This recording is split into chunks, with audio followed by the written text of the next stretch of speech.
In 1985, a typical American family needed to save up about 3.5 times their yearly income to buy a home. Today, that same family needs almost 6 times their income, and in some cities, closer to 7. Let that sink in for a second, because it means something specific. It's not that people got worse at saving money. It's not that this generation is lazier, or eats too much avocado toast, or spends too much on coffee. You've heard every one of these excuses before, and every one of them is wrong. The math itself changed underneath an entire generation's feet, and almost nobody explained exactly how or why. Here's what's genuinely strange about this crisis. Home prices just hit an all-time high, $440,600 for the median home. And yet homes aren't selling. Sales have fallen for 6 straight months. That should be impossible. Prices are supposed to fall when nobody's buying. Instead, we've got the highest prices in American history, sitting right next to some of the lowest sales activity in years, at the exact same time. That contradiction is not an accident, and it's not random. It's the fingerprint of a housing market that's actually broken in about 6 different ways simultaneously. And once you see all 6, you'll understand exactly why this isn't fixing itself anytime soon, no matter what any politician promises you before the next election. Stay with me to the end, because the last piece of this puzzle is the one nobody in the news ever mentions, and it's honestly the most important one. Let's start with the number everyone already feels in their gut, even if they've never seen it written down. The median home price in the U.S. just hit $440,600, a record high, and the 36th consecutive month prices have climbed. Meanwhile, wages have not remotely kept pace. That's the entire crisis in one sentence. But let's actually feel the weight of it.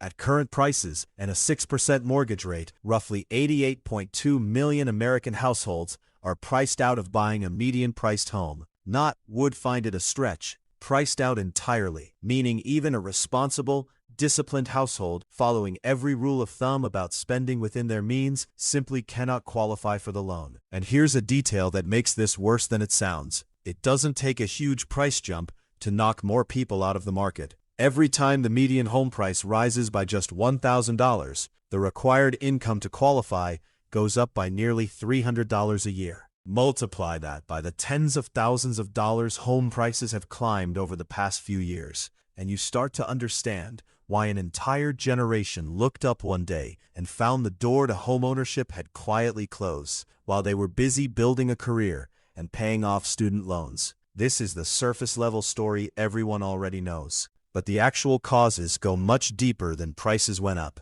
and understanding them is the difference between waiting around for this to magically fix itself and actually making smart decisions with the housing market you've actually got. Here's the part of this story that almost nobody outside the real estate industry actually understands, and it might be the single biggest reason the market feels so stuck right now. During the pandemic, mortgage rates fell to around 3%. Millions of Americans either bought a home or refinanced their existing one at that rate, locking in what turned out to be one of the cheapest borrowing windows in modern history. Then the Federal Reserve raised interest rates aggressively to fight inflation, and mortgage rates shot up, hitting 6.57% in spring 2026, the highest level in 2 years. Here's why that matters more than it sounds like it should. Roughly 80% of all outstanding mortgages in America currently carry a rate of 6% or lower. In California specifically, 76% of homeowners have a rate under 5%. That means the overwhelming majority of current homeowners are sitting on housing debt that's dramatically cheaper than what's available today. Now, put yourself in their position. Your mortgage is $2,000 a month at 3%. You've built equity. Your kids are settled in their school district. Life is comfortable. Maybe your family's growing, or you want to move for a job, or you're ready to downsize. If you sell that home and buy a new one at today's 6.57% rate on a similar loan size, your monthly payment could easily jump by $800, $1,000, sometimes more, for a home that might not even be nicer than the one you're leaving. Economists have a name for this: the lock-in effect. Homeowners aren't refusing to sell because they don't want to move. They're refusing to sell because moving comes with an invisible tax nobody has to pay if they just stay put. Multiply that decision by tens of millions of households making the exact same calculation, And you get a housing market where the supply of homes for sale dries up, not because people don't want to sell, but because the financial math of selling got punishing almost overnight. Existing home sales have fallen 5.2% in a single month this year, with active listings down 10% from a year earlier. That's a lack of anyone willing to give up their golden handcuffs. Now layer a second problem on top of the lock-in effect, and this one's even harder to fix because it's been building for over a decade. The U.S. currently has a housing shortage of roughly 1.2 million units nationwide. That's not a typo, and it's not a temporary post-pandemic blip. After the 2008 financial crisis, home builders, many of whom had just watched their industry nearly collapse, pulled back construction dramatically and never fully ramped back up. An entire decade of underbuilding compounds. You don't just miss 1 year's worth of new homes, you miss the homes that should have been built in 2010 and 2012 and 2015, all stacking up into a shortage that's still being felt 15 years later. And building new homes right now isn't getting any easier. Construction faces a persistent labor shortage. Nearly 300,000 unfilled job openings in the industry. Land, materials, and skilled labor have all gotten more expensive. Builders aren't sitting on a magic switch they can flip to instantly produce 1 million new homes. Every one of those homes requires available land, available workers, available materials, and local permission to build. And all 4 of those have gotten scarcer and more expensive at the same time. Which brings us to the part almost no one likes to talk about honestly: local zoning laws. In huge portions of the country, including many of the cities with the worst affordability crises, it is still literally illegal to build anything other than a single detached house on most residential land. No duplexes, no small apartment buildings, no missing middle housing that used to be completely normal in American cities a century ago. When the legal supply of housing types is artificially restricted by decades-old zoning rules, even in cities screaming for more homes, builders can't legally respond to that demand the way a normal market would. Some newer legislation, like the 21st Century Road to Housing Act, is trying to chip away at these barriers with supply-side provisions. But implementation is slow, and it varies wildly city by city, county by county. So you end up with a market that has more people wanting to buy than homes available to buy, locked in place by a construction industry that spent over a decade underbuilding, workers who can't be found, and legal rules in huge swaths of the country that make it illegal to build the exact type of affordable housing that used to exist everywhere. Here's a piece of the story that gets a disproportionate amount of internet outrage. And while it's not the single biggest cause of this crisis, it's a real and growing factor that deserves an honest look. Large institutional investors, hedge funds, private equity firms, corporate landlords have been buying single-family homes at scale, particularly in fast-growing Sunbelt markets, and converting them into rental properties. These aren't your neighbor buying a second property to rent out. These are companies purchasing hundreds or thousands of homes at once, often paying in cash, competing directly against ordinary families trying to buy their first house with a mortgage that takes 30 to 45 days to close. Here's why that competition is so lopsided. A young couple trying to buy their first home needs mortgage approval, has to compete on price with a limited budget, and is emotionally exhausted after their 3rd rejected offer.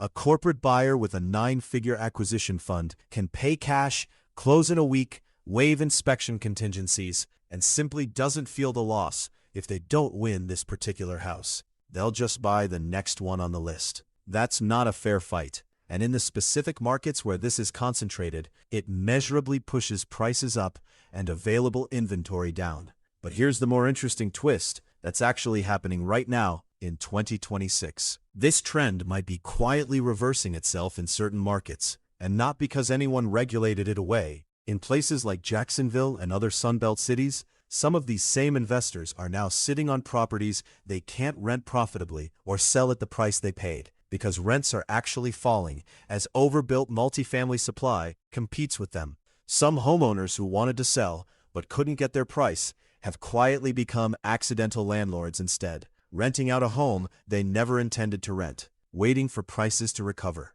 It's a strange, self-correcting wrinkle in a market that doesn't have many bright spots right now. The same investor behavior that made the shortage worse in some cities may be creating an oversupply in others. Even if you clear every hurdle we've covered so far, you save the down payment, you qualify for the mortgage despite the higher rate, you actually find a house for sale in a market starved of listings. There's a fifth problem waiting for you that barely existed a decade ago at this scale: the hidden costs of simply owning the home once you have it.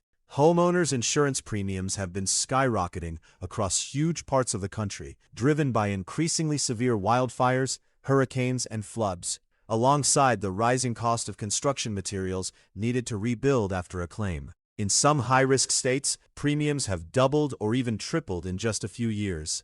And in the most extreme cases, major insurers have simply stopped writing new policies in certain areas altogether, leaving homeowners scrambling for far more expensive last resort coverage. And here's a genuinely strange, very 2026 specific cost showing up on top of that. Utility bills are expected to keep climbing in a lot of regions, partly because of the enormous electricity demand from AI data centers being built across the country, competing for the same power grid capacity that heats and cools ordinary homes. It's a strange, indirect way the AI boom we've talked about on this channel before is now showing up in a completely different place: your monthly housing costs. Add property taxes that rise alongside those record-high home values, HOA fees that have climbed right along with everything else, and routine maintenance costs inflated by the same supply chain pressures hitting new construction, and you get a monthly cost of ownership that's grown dramatically faster than the sticker price of the house itself. This is exactly why so many financial advisors now tell people to budget for total monthly housing costs, not just a mortgage payment, because the mortgage is increasingly just the entry fee, not the actual bill. Given everything we've just covered, here's the question a lot of people are quietly asking themselves, even if they feel guilty admitting it out loud.